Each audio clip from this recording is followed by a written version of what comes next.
ठाणे शहरात सकाळपासूनच सुरू असलेल्या संततधार पावसाच्या पार्श्वभूमीवरती घोडबंदर रोड परिसरात पाणी साचणाऱ्या ठिकाणांची महापौर शर्मिला पिंपोळकर यांनी अधिकाऱ्यांसमवेत प्रत्यक्ष पाहणी केली आहे। नागरिकांना साचणाऱ्या पाण्याचा कोणताही त्रास होऊ नये व पाण्याचा निचरा तातडीने व्हावा यासाठी आवश्यक त्या ठिकाणी पंप बसवण्याच्या सूचनाही त्यांनी संबंधित अधिकाऱ्यांना दिल्यात। या पाहणी दौऱ्यात स्थानिक नगरसेवक संजय भोईर, सिद्धार्थ ओळेकर, विक्रांत तांडेल, अतिरिक्त आयुक्त प्रशांत रोडे, नगर अभियंता प्रशांत सोनाग्रा, उपायुक्त जी गोदेपुरे, सहाय्यक आयुक्त सोनल काळे, उपनगर अभियंता सुधीर गायकवाड, कार्यकारी अभियंता संजय कदम, रणधीर राणे, आपत्ती व्यवस्थापन अधिकारी यासीन तळवी यांच्यासह विविध विभागाचे अधिकारी उपस्थित होते।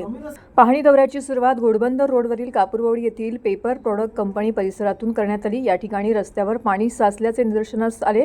प्रशासनाकडून तेथे पाण्याचा निचरा करण्यासाठी पंप बसवण्यात आले असून अतिवृष्टीच्या काळामध्ये अतिरिक्त मनुष्यबळ उपलब्ध ठेवण्याच्या सूचनाही महापौरांनी अधिकाऱ्यांना दिल्यात। त्यानंतर मानपाडा मेट्रो स्थानक परिसराची पाहणी करण्यात आली। या परिसरात नाल्याचे रुंदीकरण करण्यात आल्यामुळे पाण्याचा निचरा सुरळीत होत असल्याचं दिसून आले। मात्र मेट्रोच्या सुरू असलेल्या कामांमुळे रस्त्यांची दुरावस्था झाली असून ते तातडीने दुरुस्त करण्याचे निर्देश महापौरांनी MMRD आणि मेट्रो प्रशासनाच्या अधिकाऱ्यांना दिले आहेत।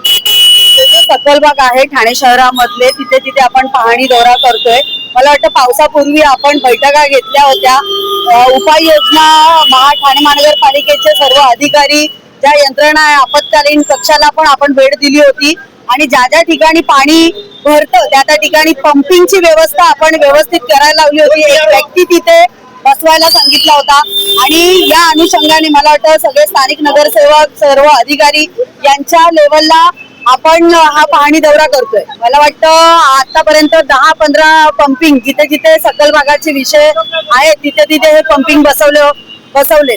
काल आपण गुरुद्वारा, तीनाथ नाका आणि वंदना टॉकीज, जांभळी नाका, तलावपाळी या ठिकाणी काल जो दौरा केला आणि आज घोडबंदरला जाणारा जो कापूरवाडीचा रोड आहे तिथे आज पाहणी करतोय। त्याच्या पुढे अजून 3-4 स्पॉट आहेत तिथे आपण पाहणी दौरा घेतलेला आहे। लोकप्रतिनिधीची आपण बाईट घेऊया। नाही, माझ्या कार्यालयातून त्यांना पर्सनल फोन गेले 4 नगरसेवकांना।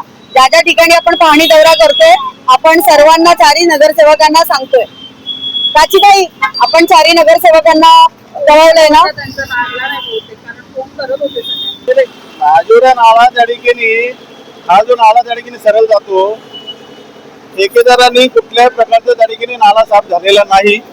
जे अधिकारी वर्ग त्या ठिकाणी सांगतात की 90% त्या ठिकाणी कार्य केलंय। पहिली गोष्ट त्या ठिकाणी अधिकाऱ्यांना सस्पेंड करा। माझं म्हणणं तरी तेच आहे की नाला कुठला त्या ठिकाणी साफ नाही झाला आणि तुम्ही 90% तुम्ही ब्लेम कसला करता? लोकांच्या घरामध्ये पाणी त्या ठिकाणी गेलं, सर्व गोष्टी त्या ठिकाणी होतात।